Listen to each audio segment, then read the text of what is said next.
আমরা এখন যে ম্যাথটা করব এটা ম্যাথ ডিফেক্ট বা ভট্টরির কোনো ম্যাথ না হলেও এটা ঠিক ওরকমই একটা ম্যাথ। এখানে একটা টেবিলে কিছু ইনফরমেশন দেওয়া, ইউরেনিয়াম, বেরিয়াম, ক্রিপ্টন, তাদের প্রোটন নাম্বার দেওয়া, ম্যাস দেওয়া, আর হচ্ছে নিউক্লিয়াসের ম্যাস দেওয়া। একটা প্রোটনের ম্যাস দেওয়া আছে এখানে, আর হচ্ছে একটা নিউট্রনের ম্যাস দেওয়া আছে। আর এখানে হচ্ছে একটা নিউক্লিয়ার রিঅ্যাকশন, যেখানে একটা ইউরেনিয়ামকে যদি আমরা নিউট্রন দিয়ে আঘাত করি, বেরিয়াম, ক্রিপ্টন আর হচ্ছে 3টা নিউট্রন তৈরি হয়, প্লাস সাথে হচ্ছে এনার্জি পাওয়া যায়। এই এনার্জিটাই হচ্ছে আমাদের সেকেন্ড রিঅ্যাকশনে বের করতে হবে, কারণ একটা নিউক্লিয়াস যখন আমরা ভেঙে ফেলি, একটা নিউক্লিয়াসকে ভাঙলে কী পাওয়া যায়? এনার্জি পাওয়া যায়। নিউক্লিয়ার রিঅ্যাকশনে সেটা বের করতে হবে। আর ঠিক এরকম একটা ম্যাথই আমরা করেছিলাম হচ্ছে থিওরি পার্টে। আচ্ছা, তো এখানে বলা হচ্ছে এই বিক্রিয়ায় 1 সেকেন্ডে 10 গ্রাম হতে 1 সেকেন্ডে 10 গ্রাম হতে কী পাওয়া যায়? এতটি পরমাণু পাওয়া যায়। তো তার মানে নিশ্চয়ই এখন 10 গ্রাম কি আছে? পরমাণু অবশিষ্ট আছে, তাই না? 10 গ্রাম পরমাণু অবশিষ্ট আছে, এজন্যই 10 গ্রাম থেকে এতটি পরমাণু কি হয়? নির্গত হয়। কত সেকেন্ডে? 1 সেকেন্ডে। তো বলা হচ্ছে ইউরেনিয়ামের ক্ষয় ধ্রুবক বা হচ্ছে ডিকে কনস্ট্যান্ট বের করতে। তো কোন ফর্মুলা লিখবো আমরা? লিখবো হচ্ছে ডিকে ল লিখবো, বা হচ্ছে তেজস্ক্রিয়তার ফর্মুলা -dn/dt = λn। এই ম্যাথটা করার সময় অনেকে এই ফর্মুলা লিখবে যে n = n0 e to the power -λt। তো দুটা কিন্তু আসলে সেম ফর্মুলাই। এটাকে ইন্টিগ্রেশন করে আমরা থিওরি পার্টে এটাকে ইন্টিগ্রেশন করে আমরা এটা পেয়েছিলাম, কিন্তু আমরা কিন্তু এখন এটা ইউজ করব। কারণ হচ্ছে খেয়াল করে দেখো, 1 সেকেন্ডে 10 গ্রাম হতে এতটি পরমাণু ক্ষয় হয়, তার মানে এটা আসলে কি? Decay rate. 1 সেকেন্ডে যতটুকু ক্ষয় হয় সেটা আসলে ডিকে রেট বা হচ্ছে ক্ষয়ের হার, মানে ডিকে রেট। সো এই যে আমি লিখব হচ্ছে dn/dt, এটা আসলে আমার 5.02 10 to the power 6। ক্লিয়ার? এটা আসলে আমার ডিকে রেট। এতগুলা কি? পরমাণু বা হচ্ছে অ্যাটম। কি লিখতে হবে? পরমাণু বা হচ্ছে অ্যাটম, ডিকে রেট। আচ্ছা, ভালো কথা। এখানে মাইনাসটা কেন ইউজ করেছিলাম আমরা? কারণ কি? পরমাণু ক্ষয় হয়ে যায়। আমরা জানি কোনো তেজস্ক্রিয় পরমাণুর বা রেডিও অ্যাক্টিভ অ্যাটমের নিউক্লিয়াস কি থাকে? নিউক্লিয়াস আনস্টেবল থাকে। সেখান থেকে আলফা, বিটা, গামা বিভিন্ন তেজস্ক্রিয় রশ্মি মানে রেডিও অ্যাক্টিভ রে বের হয়ে যায়, ফলে নিউক্লিয়াসটা ভেঙে যায় আর ছোটো ছোটো নিউক্লিয়াসে পরিণত হয়, তাই না? আনস্টেবল থাকে। আচ্ছা, তো বের করতে হবে হচ্ছে এর ক্ষয় ধ্রুবক বা হচ্ছে ডিকে কনস্ট্যান্ট, মানে ল্যামডা। সো তো যেহেতু নিউক্লিয়াস ক্ষয় হয়ে যায় মানে নিউক্লিয়াস ভেঙে যায়, তার মানে কি? আসলে পরমাণু ক্ষয় হয়ে যায়। সো এই জন্য মাইনাস, মানে dn/dt মানে ক্ষয় হয়ে সেটা কমে যায়, যার কারণে এখানে মাইনাস ইউজ করেছিলাম। তো আমরা যখন ম্যাথ করব তখন আর মাইনাসটি ইউজ করার দরকার নেই। ওকে, আচ্ছা। সো dn/dt হচ্ছে আমাদের এই ভ্যালুটা। এখন লাগবে হচ্ছে এই যে n, এই n লাগবে। এই n এর পরিচয় কি ছিল? n0 আর হচ্ছে n। তো n0 ছিল ইনিশিয়াল অ্যামাউন্ট বা প্রাথমিক অবস্থা, ইনিশিয়াল অ্যামাউন্ট বা প্রাথমিক অবস্থা। আর এই যে n, এই nটা কি ছিল? n ছিল আমাদের এই যে টি টাইম। এই টি টাইমে কতটুকু পরমাণু বা হচ্ছে কতটুকু অ্যামাউন্ট অবশিষ্ট আছে সেটা। সো আমাদের এখন কতটুকু অ্যামাউন্ট অবশিষ্ট আছে? 10 গ্রাম। আর এই জন্যই 10 গ্রামের কথা বলা হচ্ছে। 10 গ্রাম থেকে প্রতি সেকেন্ডে এতটুকু পরমাণু কি হয়? ক্ষয় হয়ে যায়। একটু পরে 10 গ্রাম থাকবে না, কিন্তু এখন 10 গ্রাম আছে। সো আমি লিখবো হচ্ছে n = 10 গ্রাম। এখন খেয়াল করে দেখো, এই যে dn/dt এটা আসলে কি? এতগুলো পরমাণু, তাই না? প্রতি সেকেন্ডে এতগুলো পরমাণু কি হচ্ছে? ক্ষয় হচ্ছে। আর এই যে n 10 গ্রাম, এখন আমি যদি এখানে পরমাণু বসাই মানে অ্যাটম নাম্বার বসাই, আর এখানে যদি আমি গ্রাম বসাই, গ্রাম, তাহলে কিন্তু হবে না। এই যে দুইটা কিন্তু সেম ইউনিটে নাই। এটা হচ্ছে পরমাণু সংখ্যা বা অ্যাটম নাম্বার, এটা হচ্ছে গ্রাম। এখন যেটা করা লাগবে, হয় তুমি এটাকে গ্রামে নিয়ে যাও, নয় এটাকে অ্যাটম নাম্বারে নিয়ে যাও। ক্লিয়ার? সো আমি লিখবো হচ্ছে, যেহেতু এটা ইউরেনিয়াম, তাই না? ইউরেনিয়াম। সো আমি লিখবো 235 গ্রাম ইউরেনিয়ামে কতগুলো পরমাণু থাকে? 6.02 10 to the power 23, তাই না? মানে এটা হচ্ছে ইউরেনিয়ামের অ্যাটমিক ম্যাস, পারমাণবিক ভর। সো এতগুলো ইউরেনিয়ামে থাকে হচ্ছে এতগুলো পরমাণু বা হচ্ছে অ্যাটম। তাহলে 10 গ্রামে কতটুকু থাকে? 10 গ্রামে থাকবে হচ্ছে 6.02 10 to the power 23 ডিভাইড হচ্ছে 235 ইন্টু 10, তাই না? কত হবে? 2.56 10^22 এতটি, তাই না? এখন এটা হচ্ছে আমার এন। তাহলে দেখো এখন এনটাকে আমরা কিসে নিয়ে গেলাম? পরমাণু সংখ্যায় নিয়ে গেলাম। এখন এখানে বসাবো, বসিয়ে আমরা ল্যামডা বের করবো। সো ল্যামডা কত আসবে আমার? আমি লিখবো অতএব ল্যামডা ইকুয়াল টু হচ্ছে ডিএন বাই ডিটি ডিভাইড হচ্ছে এন। সো ডিএন বাই ডিটি কত আমার?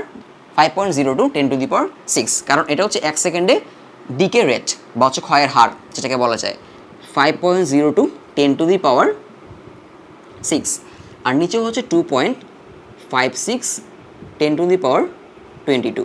তো যদি ক্যালকুলেট করি পাওয়া যাবে 1.96 10^-16 পার সেকেন্ড, তাই না? পার সেকেন্ড কেন? কারণ এই যে ডিকে রেটটা, এই ডিকে রেট কিসে দেওয়া ছিল? সেকেন্ডে দেওয়া ছিল, কারণ 1 সেকেন্ডে। তোমাকে বলতে পারে 1 দিনে, 1 বছরে। যদি 1 দিনে বলো তাহলে পার ডে হবে, যদি 1 বছরে বলো তাহলে পার ইয়ার হবে, যে কোনো ইউনিট থাকতে পারে। সো এটা হচ্ছে ল্যামডা আমাদের। ওকে, প্রথম ম্যাথটা খুবই ইজি আসলে, কিন্তু অনেকে যেটা করবে এই ফর্মুলা লিখে ভুলটা করবে, ঠিক আছে? পরের ম্যাথটায় আসি, বলা হচ্ছে উদ্দীপকের নিউক্লিয়ার বিক্রিয়ায় মোট উৎপন্ন শক্তি মানে হচ্ছে টোটাল এনার্জি বের করতে হবে। তো যেটা করতে হবে, এই পাশের টোটাল কী বের করতে হবে? টোটাল ম্যাস বের করতে হবে।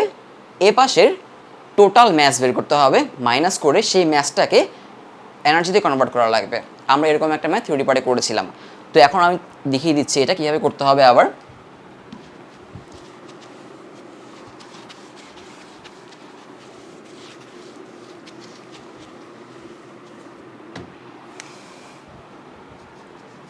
তো খেয়াল করে দেখো, এই যে বিক্রিয়া, এই রিয়েকশনের পূর্বে মানে আগে, আমি লিখব বিক্রিয়া হওয়ার আগে।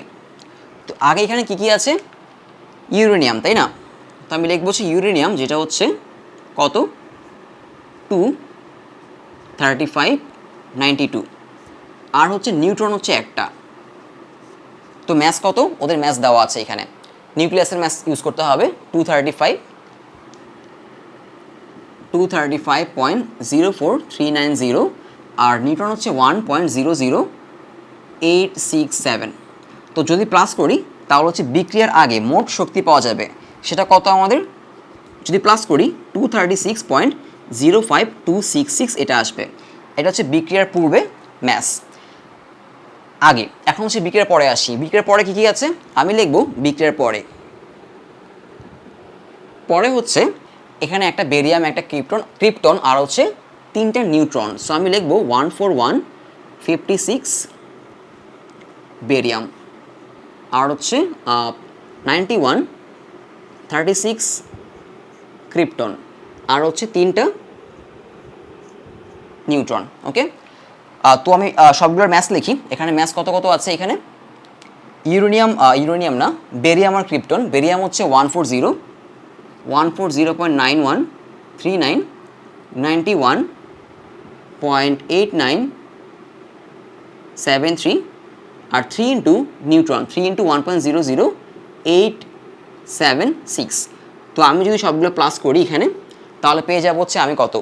বিক্রিয়ার পরে টোটাল ম্যাস কত আসবে এটা যদি ক্যালকুলেট করি, 235.83748 এটা। এবার যদি আমি মাইনাস করি তাহলে পাওয়া যাবে কতটুকু এনার্জি কতটুকু ম্যাস থেকে বের হচ্ছে সেটা। তো আমি কিন্তু আগেই বলেছি, যখন কোনো নিউক্লিয়ার রিয়েকশন হয়, নিউক্লিয়ার রিয়েকশনে নিউক্লিয়াস ভেঙে যায় আর হচ্ছে প্রচুর পরিমাণে কী হয়? এনার্জি নির্গত হয়। এখন আমরা কিন্তু ম্যাস ডিফেক্ট পড়েছি। ম্যাস ডিফেক্ট মানে একটা নিউক্লিয়াসের কিছু ম্যাস কী হয়ে যায়? এনার্জিতে কনভার্ট হয়, যাতে নিউক্লিয়াসটাকে এক জায়গায় ধরে রাখা যায়, যেটাকে বাইন্ডিং এনার্জি বলে, তাই না? তো আমি যদি যেটা মাইনাস করি তাহলে পেয়ে যাব আমরা যে কতটুকু ম্যাস আসলে এনার্জিতে কনভার্ট হয়েছে, কারণ এখানে কিছু ম্যাস এনার্জিতে কনভার্ট হয়েছে। তো কতটুকু ম্যাস এনার্জিতে কনভার্ট হয়েছে যদি আমরা বের করতে চাই, আমি লিখবো হচ্ছে del M equal to, minus করবো এই দুইটা, এইটা আর এইটা আর হচ্ছে এটা মাইনাস করব।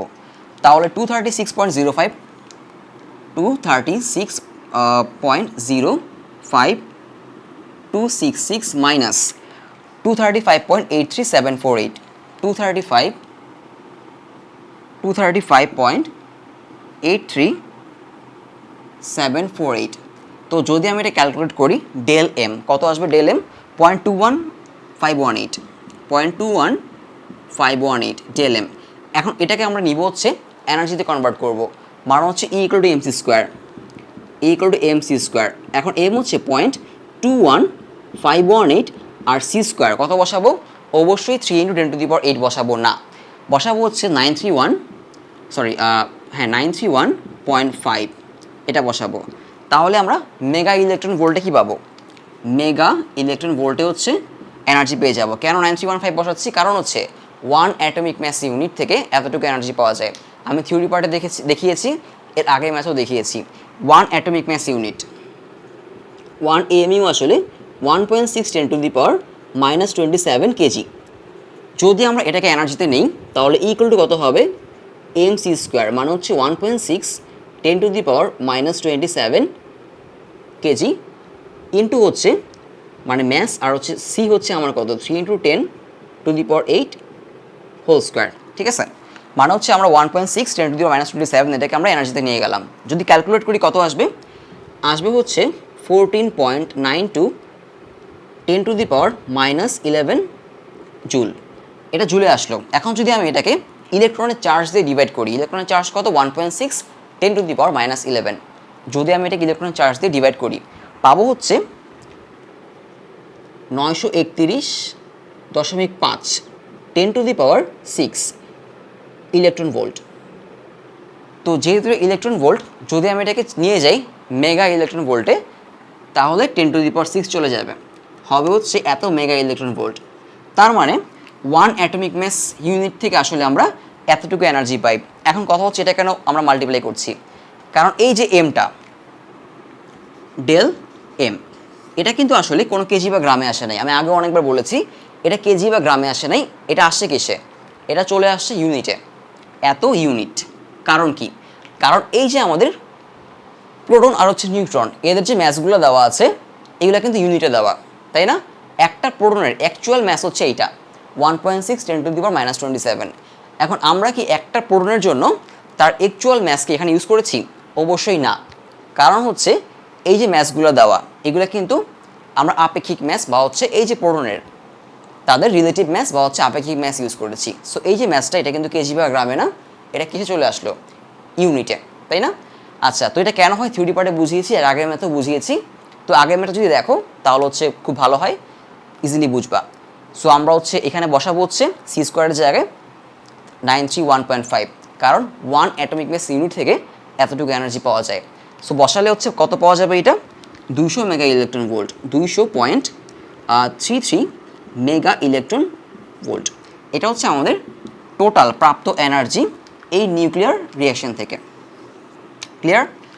আচ্ছা, তো আশা করি বোঝা গেল এর আগে ম্যাচ ডিফেক্টের ম্যাথ, এবং এটা যদি খুব ভালো মতো বুঝে থাকো ম্যাচ ডিফেক্ট বা হচ্ছে বন্ধন শক্তি, ম্যাচ ডিফেক্ট বা হচ্ছে ভর ত্রুটি, এবং বন্ধন শক্তি বা হচ্ছে কি বাইন্ডিং এনার্জি থেকে আশা করি কোনো প্রবলেম হবে না। ক্লিয়ার? সো এর সাথে সাথে হচ্ছে আমরা এই চ্যাপ্টারের ম্যাথ পার্ট শেষ করছি। তো যেই ম্যাথগুলো আমি করালাম যদি ভালো মতো বুঝো আশা করি কোনো ম্যাথে তোমাদের সমস্যা হবে না। Thank you.